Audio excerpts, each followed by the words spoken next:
Hello students, हम कर रहे हैं 9th क्लास की साइंस और इसमें हमारा 12th चैप्टर स्टार्ट हो चुका है।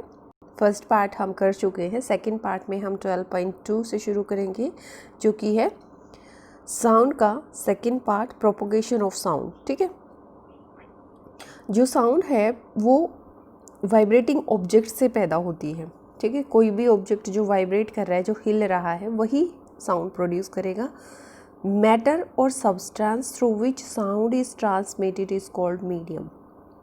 किसी भी मैटर से या किसी भी सब्सटेंस से अगर साउंड पास हो रही है तो उसे मीडियम कहेंगे। ये सॉलिड, लिक्विड, गैस कुछ भी हो सकता है।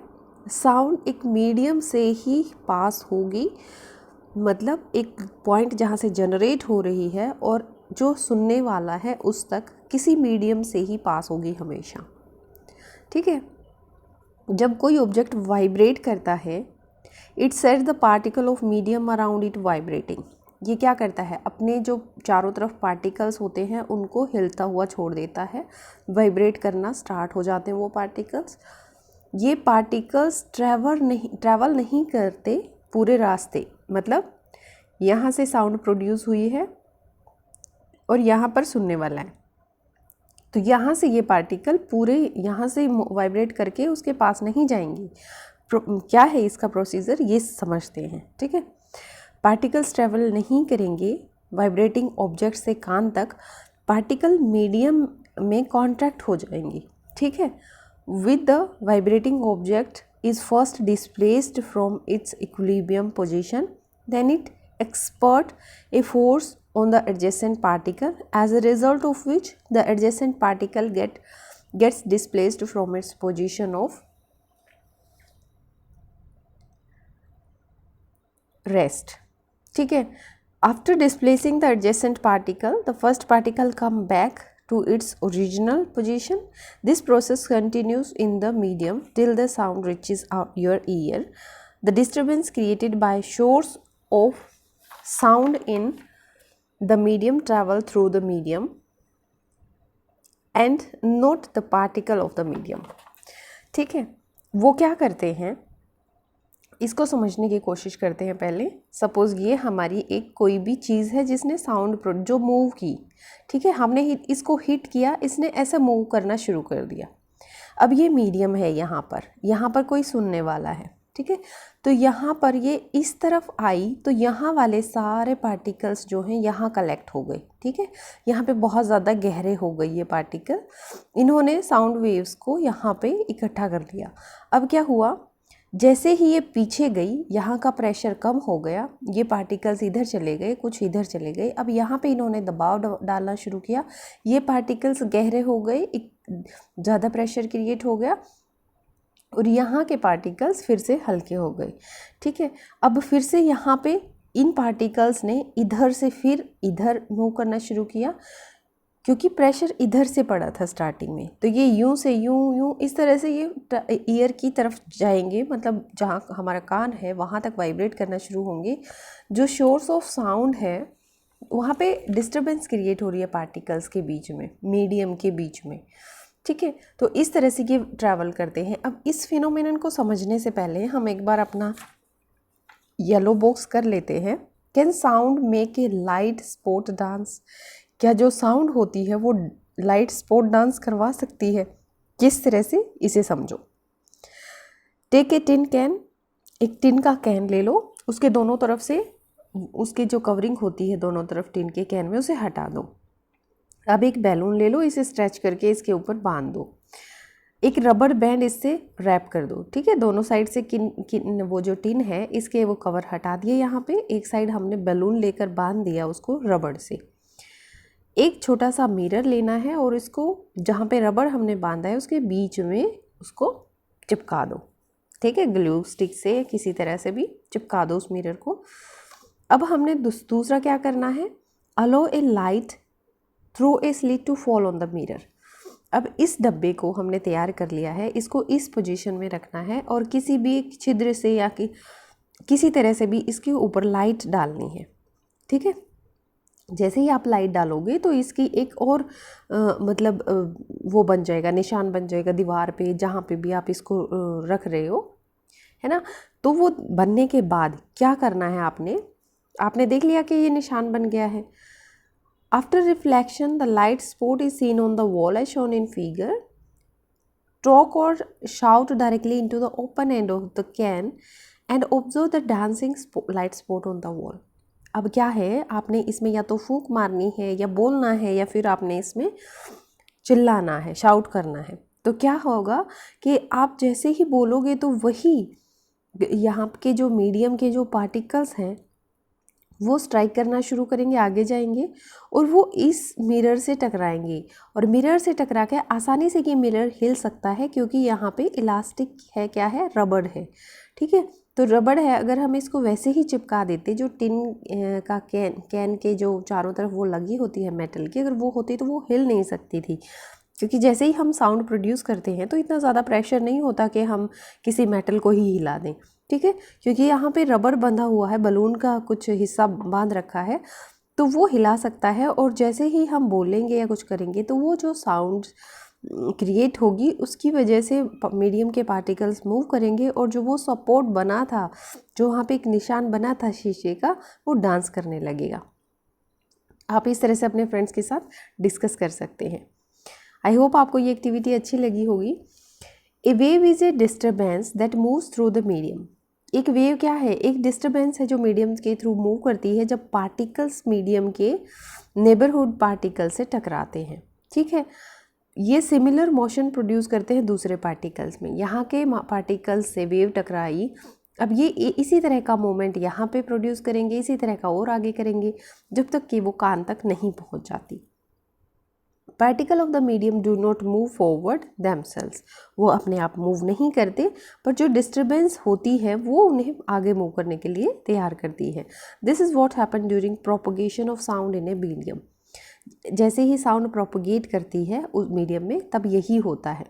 इसीलिए sound can be visualized as a wave. जो साउंड होती है हम उसे वेव की तरह देख सकते हैं। वेव क्या, लहर की तरह, इस तरह से, ठीक है। Sound wave are characterized by motion of particles in the medium and are called mechanical wave, ठीक है। तो इसमें क्वेश्चन भी है आपकी नोटबुक में कि साउंड वेव कैरेक्टराइज्ड क्यों है। Sound wave are characterized by the motion of particles in the medium. ये उसी से कैरेक्टराइज्ड होती है जो मूवमेंट होता है पार्टिकल्स का, इसलिए इसको मैकेनिकल वेव कहते हैं। फिर आता है air in the most common medium travel. Air क्या है, बहुत ही ज़्यादा कॉमन मीडियम है जिससे सबसे ज़्यादा साउंड ट्रैवल करती है। जब वाइब्रेटिंग ऑब्जेक्ट मूव करता है फॉरवर्ड तो ये पुश करता है, कंप्रेस करता है एयर को, ठीक है। यहाँ पे एक प्रेशर क्रिएट हो जाता है, समझ रहे हो। इसको हम इस डायग्राम से समझते हैं, ठीक है। जैसे ही कोई पार्टिकल मूव करता है, सपोज ये मूव कर रहा है यहाँ पे, तो ये क्या कर रहा है, ये अपने पार्टिकल्स को कंप्रेस कर रहा है। यहाँ पे जो मीडियम के पार्टिकल्स है ये मूव करते ही इनको कंप्रेस कर रहा है, ठीक है।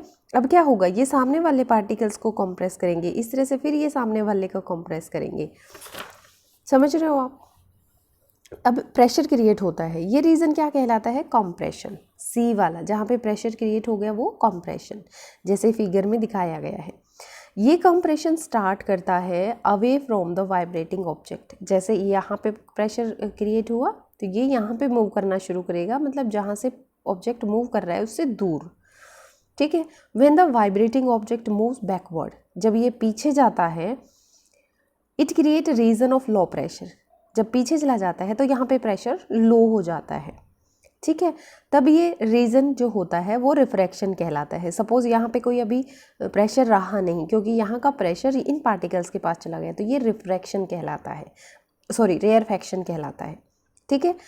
As the object move back and forth rapidly a series of compression and rarefactions is created in the air. जैसे ही ये आगे या पीछे, है ना, इस तरह से मूव करता है, कभी इधर जाता है फिर इधर जाता है, इधर जाता है तो ये कंप्रेशन क्रिएट करता है, इधर जाता है तो रेयरफैक्शन क्रिएट करता है। These make a sound wave that propagate through the medium. इस तरह से क्या होता है, साउंड वेव एक मीडियम से ट्रैवल करती है। Compression is a region of high pressure, इसको इस तरह से भी समझ सकते हो, जहाँ पे हाई प्रेशर है वो कंप्रेशन है ना। Pressure is related to the number of particles of the medium in a given volume.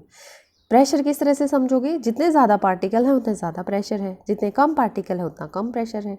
ठीक है, मोर डेंसिटी, ज़्यादा मतलब ज़्यादा डेंसिटी है पार्टिकल्स की मीडियम में तो ज़्यादा प्रेशर डालेंगे वो। ठीक है, ज़्यादा घने पार्टिकल्स हैं तो ज़्यादा प्रेशर होंगे। इसलिए जो प्रोपगेशन है साउंड का विजुअलाइज किया जा सकता है propagation of density variations and pressure variation in the medium. समझ रहे हो किस तरह से होता है, जितने ज़्यादा पार्टिकल उतना ज़्यादा प्रेशर, जितने ज़्यादा प्रेशर उतना ज़्यादा कंप्रेशन।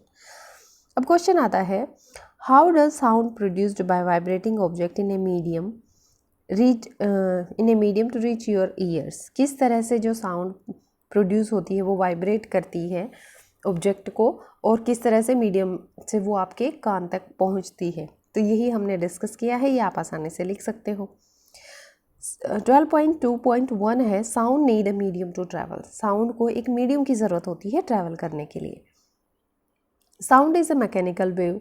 ठीक है, ये भी क्वेश्चन आ चुका है हमारा कि मैकेनिकल वेव क्यों कहते हैं, क्योंकि उसे एक मीडियम की ज़रूरत होती है ट्रैवल करने के लिए। मैकेनिकल वेव है, उसे मटेरियल मीडियम जैसे एयर, वाटर, स्टील की ज़रूरत होती है अपने प्रोपोगेशन के लिए। ठीक है, it can not travel through vacuum which can be demonstrated by the following experiments. ये वैक्यूम से ट्रैवल नहीं करती, जो एक्सपेरिमेंट में हम देखेंगे। इलेक्ट्रिक बेल लेनी है आपने, air tight glass bell jar लेना है आपने, इलेक्ट्रिक बेल सस्पेंड करनी है एयर टाइट बेल जार में। समझ गए। बेल जार को कनेक्ट करना है वैक्यूम पंप से, जैसे फिगर में दिखाया गया है 12.6 में। ये फिगर देखते जाओ आप और समझते जाओ किस तरह से। If you press the switch you will be able to hear the bell. अगर आप स्विच को प्रेस करते हो आप बेल को सुन सकते हो। Now start vacuum pump. अब आपने वैक्यूम पंप को स्टार्ट करना है। When air in the jar is pumped out gradually the sound become fainter. जैसे ही हवा बाहर जानी शुरू हो जाती है, क्योंकि आपने वैक्यूम को स्टार्ट कर दिया है इसमें, तो क्या होता है वैक्यूम स्टार्ट करते ही वहाँ की जो एयर है वो बाहर निकलना शुरू हो जाएगी। ठीक है, जैसे ही हवा उसमें कम हो जाएगी तो साउंड फेंटियर हो जाएगी, मतलब हल्की हो जाएगी। फेंटियर का मतलब होता है हल्की। Although the same current is passed through the bell, after some time when the less air is left inside the bell jar, you will hear a very feeble sound. जब इसमें बिल्कुल ही कम हवा रह जाती है और फिर से आप उसमें साउंड प्रोड्यूस करते हो, कोशिश करते हो, तो उसमें आपको बहुत ही कमज़ोर सी साउंड सुनाई देगी। What will happen if the air is removed completely? अगर इसमें से बिल्कुल ही साउंड हवा को निकाल दिया जाए, कोई मीडियम ही नहीं बचेगा, तो क्या होगा? क्या आप फिर भी साउंड को सुन सकते हो? नहीं सुन सकते। ठीक है, क्यों? क्योंकि उसको एक मीडियम की ज़रूरत होती है, एटमॉस्फेयर की ज़रूरत होती है। क्वेश्चन आता है, explain how sound is produced. Sound किस तरह से प्रोड्यूस होती है? देखो हमने यही पढ़ा है शुरू से कि depending on how, school bell में इसने एग्ज़ाम में पूछा है, क्वेश्चन में पूछा है कि स्कूल बेल से किस तरह से साउंड प्रोड्यूस होता है। इसका आंसर ये है कि हम किस तरह से उसको वाइब्रेट करवा रहे हैं। ठीक है, अगर हमने ज़ोर से उसको मारा है तो वो ज़्यादा वाइब्रेट करेगी, उसकी वजह से ज़्यादा प्रेशर क्रिएट होगा, कंप्रेशन और रेयरफेक्शन ज़्यादा होंगी, उसकी वजह से उतनी ही साउंड की वो होगी। जितना बेल वाइब्रेट करेगी, जितना हम ज़ोर से उसे मारेंगे, उतने ही मीडियम के जो पार्टिकल्स हैं वो वाइब्रेट करना शुरू करेंगे और डिस्टर्बेंस क्रिएट करेंगे और उतनी ही तेज़ हमें आवाज़ सुनाई देगी। ठीक है, सब मीडियम के पार्टिकल्स में डिस्टर्बेंस की वजह से होगा।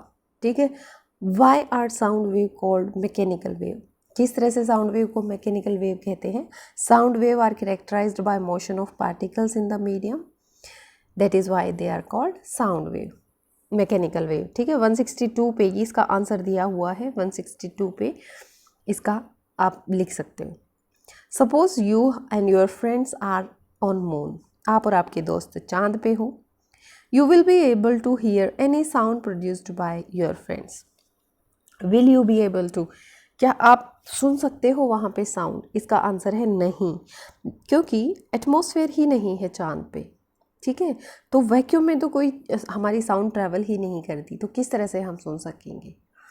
ठीक है, उसके बाद एक और एक्टिविटी है, ये शुरू हो जाता है sound wave are longitudinal wave. ठीक है, ये एक्टिविटी में क्या कहा गया है आपको, लॉन्गिट्यूडनल वेव किस तरह से होती है।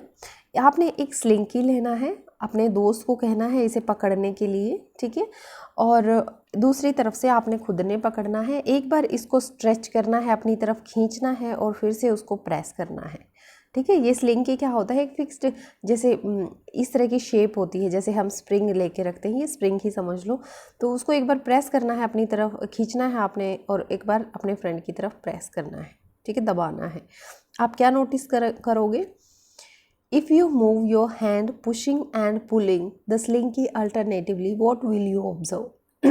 अगर आप एक बार उसे अपनी तरफ खींचते हो और दूसरी तरफ उसे पुश करते हो तो क्या ऑब्जर्व करोगे, आपने ये नोटिस करना है। If you make a dot on a slinky, you will observe that the dot on the slinky will move back and forth parallel to the direction of the propagation of the disturbance. अगर आप उसमें एक dot create करते हो तो वो भी parallel move करती है, ठीक है।